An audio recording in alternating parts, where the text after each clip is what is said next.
I'm starting to think my best friend's boyfriend is using his clumsiness as an excuse to hurt her, and I don't know how to tell her. I'm a 26-year-old woman, and one of my closest friends, Kay, also 26, has been dating a guy named Andrew, 25, for almost a year now. Up until a few months ago, I genuinely loved seeing them together. Andrew fit into our friend group so effortlessly. He's been easy to talk to and is someone who I thought could be the perfect match to Kay. In the beginning, Andrew has always been known for being clumsy, occasionally spilling things on himself, tripping and sometimes just being an overall goof. We joked he was the poster child of a himbo. It started with a simple mistake, Andrew spilling wine on Kay's outfit. He seemed so apologetic and genuinely sorry. Then a couple days later at a potluck, Andrew bumps into Kay while she was bringing out a salad bowl, causing it to fall on her foot and giving her a pretty nasty bruise. Again he was apologetic, but this time just rubbed me the wrong way. It seemed awkward the way he had bumped into her. Then there were just more of these accidents, like ripping a dress when he was falling trying to catch his balance, dropping a bowl of chocolate ice cream on her shoes, and spilling an ashtray that landed all over her hair. All of this is just giving me a weird feeling, like why does it feel like his clumsiness is getting worse? Recently we were having a movie night, Kay was sitting on the floor and I had gotten up from the couch to get some more popcorn when I see Andrew walking over with hot tea. I'm thinking no way I'm going to have her get piping hot tea spilled on her by accident. So I get up and say, "Oh, thanks for grabbing this, do you mind grabbing me popcorn since you're closest?" He kind of gets a defensive tone with me saying, "Yeah, but let me give this to Kay first." I said, "No, it's not a problem, I'll give it to her." As sweet as possible, and took the mug out of his hands and gave it to Kay. Then he seemed kind of distant the whole rest of the evening. I talked with one of my friends in our group just about the tea drama, and she said that Andrew might have been pissed off, feeling like I was babying him. I think that if he's been prone to hurting his girlfriend, wouldn't he want to avoid situations that could get her seriously hurt? Wouldn't you want a friend to help you? Am I just overthinking this? I want to talk to Kay about my concerns soon because I'm really scared for her. I just want to be wise in how I speak to her because I don't want her to take anything I say the wrong way. Any advice would be so helpful. Edit. Okay, after a lot of comments I reached out to Kay. We're meeting up one-on-one and I'll talk with her then. I'm still figuring out exactly what I want to say, but you have all been so helpful and I will keep you posted on how everything goes.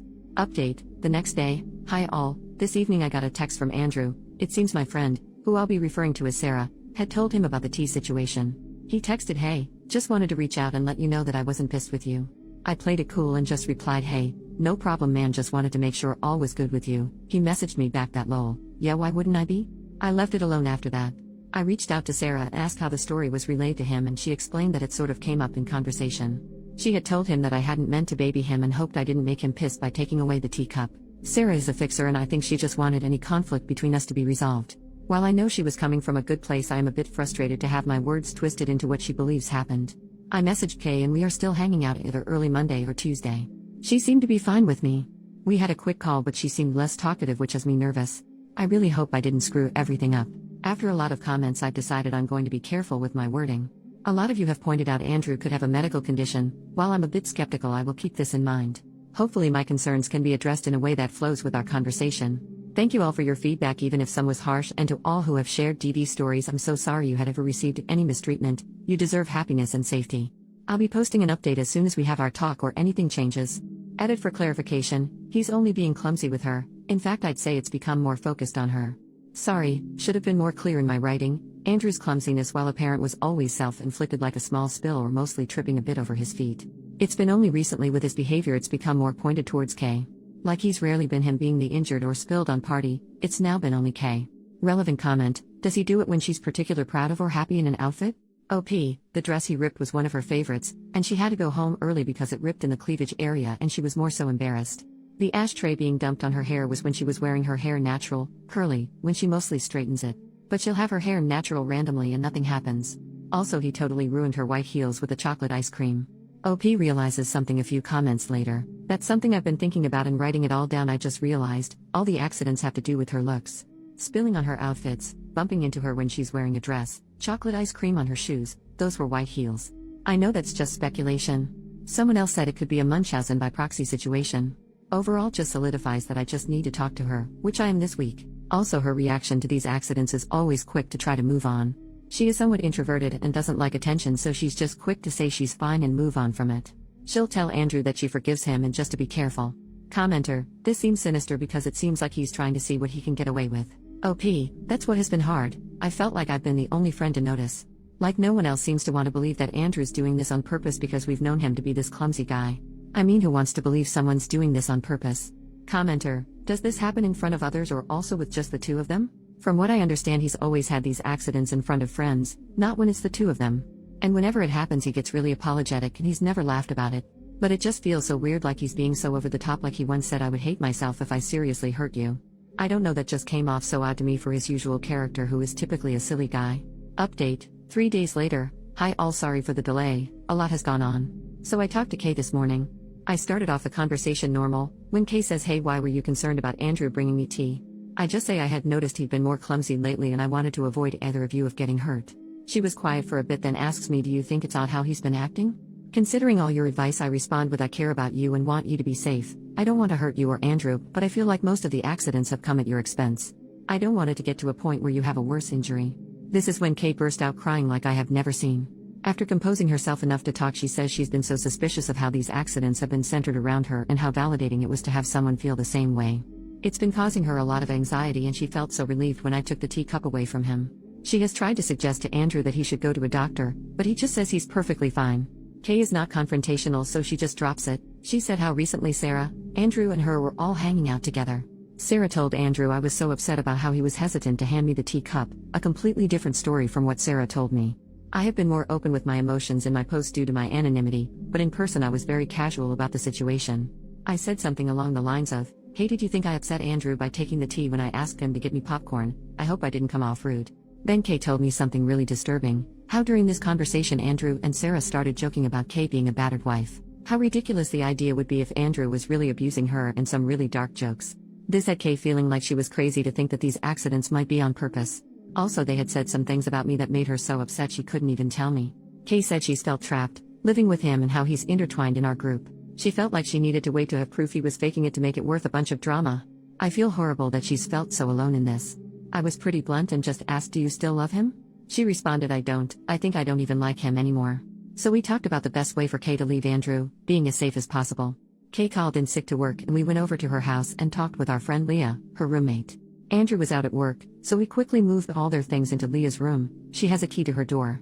Anything that was super sentimental to either of them we packed in my car. Kay is going to stay at my house and Leah wanted to stay with a family member who lives not too far away. Kay has written a letter to Andrew ending things. She is going full no contact.